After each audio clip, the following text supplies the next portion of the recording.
हमारी शख्सियत का अंदाजा के लगाओगे रे ताऊ? कब्रिस्तान से भी गुजरते हैं ना, मुर्दे उठ के खड़े हो जाते हैं, पूछते हैं नौकरी लगी के? भाई स्वागत है आपका। भाई जब आप हंसते हैं ना तो फेफड़ों में हवा जाती है, आती है, जाती है, आती है, एनर्जी मिलती है हमको, थकावट दूर हो जाती है। तुम्हारी बात ना मानो तो बाबा रामदेव से पूछ लो। इसीलिए कह रहा हूँ भाई थोड़ा हंस लो। एक दिन मैं संडे को अखबार पढ़ रहा था, मेरी बीवी आई, चाय लाई, चाय रखी, सामने बैठ गई, बोली सुनो जी मैंने एक बात बता दियो। मैंने कहा के? बोली तने मेरी सुंदरता अच्छी लगे है के संस्कार? मैंने कही मैंने तेरी मजाक करने की आदत घनी चंगी लग गया से। खैर मजाक वो नहीं मैं करता हूँ भाई, मेरी बीवी सुंदर भी है, संस्कारी भी है। भाई झूठ बोलना बुरी बात है, ऊपर वाला भी देखता है। मारे पड़ोस के मिश्रा जी जब देखो संगीत की रियाज करते रहते हैं, बड़े बेसुरे हैं भाई, परेशान कर दिया उनके गानों ने हमको। पर क्या करें, पड़ोसी है। एक दिन मिश्रा जी अपनी बीवी ने बोले, रे कल्पना संगीत में इतनी ताकत वो है, पानी उबल जा है। बीवी बोली, रे तुम्हारा गाना सुन के तुम्हारा खून खोल जा है, रे पानी क्या चीज है? मारे बचपन का दोस्त बाल कृष्ण बत्रा उर्फ बल्लू पाजी नहायत शरीफ, शादी की पहली रात फुल कंफ्यूज, हिम्मत करके धीरे से बीवी को जाके पूछा, बहन जी घर बता के आए हो ना, रात भर यहीं रुकेंगे आप? बिहार का एक जिला, जिले का एक शहर, शहर का एक गांव, गांव का एक मोहल्ला, मोहल्ले की दीवार पे यूं लिखा था, जनानियों ने शराब के ठेके बंद करा दिए। अगले दिन नीचे यूं लिखा पाया गया, वक्त आ गया है अब पुरुषों को भी जनानियों के ब्यूटी पार्लर बंद करा देने चाहिए ताकि जनानियों का असली चेहरा नजर आ जाए। लिखने वाले का नाम भड़का हुआ शराबी। मारा एक दोस्त कैलाश, कैलाश उर्फ कल्लू, जैसा नाम वैसी शक्ल, काला तवे से भी काला। लॉकडाउन में कैसे भी करके ई पास निकाल के इमरजेंसी दिखा के अपना ससुराल चला गया।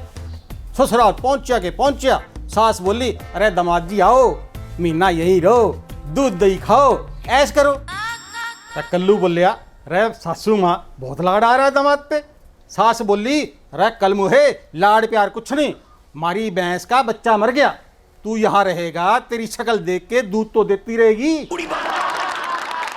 शादी के लड्डू खाए सो पछताए, ना खाए सो पछताए, पर भाई क्या करने हैं, खाने तो पड़े हैं। मारे पड़ोस का मोहन भाई पटेल शादी करा के बड़ा खुश। विदाई का टाइम, दुल्हन छाती फाड़ फाड़ के रो रही। दुल्हन के भाई ने पापा से पूछा, अरे पापा दीदी तो बहुत रो रही, अरे जीजू रो ही नहीं रहे। पापा बोलिया, अरे छोरे तेरी दीदी तो गेट तक रोएगी, अरे तेरा जीजू कब्रिस्तान तक रोएगा। भाइयों व्हाट्सएप ने तो जीना हराम कर रखा है। एक ज्ञान पाठ वहां से आया है व्हाट्सएप पे, दूसरा उपदेश वहां से आया है व्हाट्सएप पे, पूरी ज्ञान पाठ की यूनिवर्सिटी ही खोल रखी है भाई। एक दिन साधु सन्यासी बाबाओं का झुंड हिमालय पर्वत पे चढ़ने लग रहा था। रिपोर्टर ने देखा, पहुंच गया। अरे बोलिया, अरे बाबा जी कहाँ जा रहे हो? बाबा जी बोले समाधि लेने जा रहे हैं। रिपोर्टर बोलिया, बाबा जी क्यों? अरे बाबा जी बोले, भाई जब से ये व्हाट्सएप आया है बड़े बड़े ज्ञानी पैदा हो गए हैं, अब संसार को हमारी जरूरत नहीं है। मारे मल्ले के अशोक गुलाटी, उनकी बीवी उन पे बहुत नजर रखती है। कहाँ जा रहे हो, क्यों जा रहे हो, किससे बात करते हो, क्या बात करते हो, बेचारे बहुत परेशान रहते हैं। एक बार हमारे मल्ले में राम कथा का आयोजन हुआ। अशोक गुलाटी जी और हम सारे दोस्त बैठ के राम कथा का मजा ले रहे थे। अचानक माइक पे एक अनाउंसमेंट हुई, अशोक गुलाटी जी जहां भी हो शीघ्र शीघ्र अपने घर पे पहुंचे। मिसेज गुलाटी उनका अपने घर पे इंतजार कर रही है। मेरे बगल में बैठे गुलाटी जी हड़बड़ा के खड़े हो गए और फटाफट घर की तरफ जाने लगे। अचानक दूर से आवाज आई महिलाओं में से, मिसेज गुलाटी की। रे बोली, रे गुलाटी जी बैठ जाओ बैठ जाओ, मैंने तो अनाउंसमेंट यूं कराई थी ये देखने के लिए कि राम कथा में ही हो कि कहीं और मटर गश्ती कर रहे हो। अरे दोस्तों हालात तो किसी ने भी शायर बना सके हैं, फिर चाहे वो शराबी हो या फिर दिल टूटा हुआ आशिक। एक बार आधार कार्ड सेंटर में बड़े ऑफिसर के नाम एक लेटर आया, उस पर लिखा था वेरी इंपॉर्टेंट लेटर।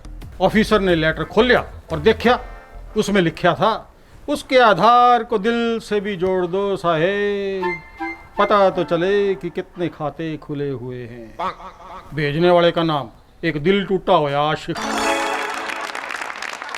विदेशों में युवा सरकार चलाते हैं और बुड्ढों को पेंशन देते हैं। हमारे देश में बुड्ढे सरकार चलाते हैं और युवाओं को टेंशन देते हैं। कभी कभी ये नेता बोलते कुछ और हैं और लोग कुछ और समझ लेते हैं। एक बार एक नेताजी गांव में गए, बोले अब विकास होगा। भीड़ में से एक महिला उठ के खड़ी हुई, अरे नेताजी पिछली बार भी आपने बोल लिया था विकास होगा और पैदा होगी पिंकी। एक पहुंचे हुए बाबा जी प्रवचन कर रहे थे। हजारों महिलाएं बाबा जी का ध्यान मगन होकर प्रवचन सुन रही थी। बाबा जी बोले, ये जन्म में जो नर है अगले जन्म में भी नर ही रहेगा, ये जन्म में जो नारी है अगले जन्म में भी नारी रहेगी। एक बुढ़िया उठ के जाने लगी। बाबा जी बोले, अरे माता जी कहाँ जा रही हो? माता जी बोली, अरे बाबा अगले जन्म में भी रोटियां ही बनानी है तो तेरा सत्संग सुन के क्या फायदा। चलिए दोस्तों, आज के लिए बस इतना ही। फिर मिलेंगे एक नए एपिसोड के साथ। तब तक हंसते रहिए, मस्त रहिए।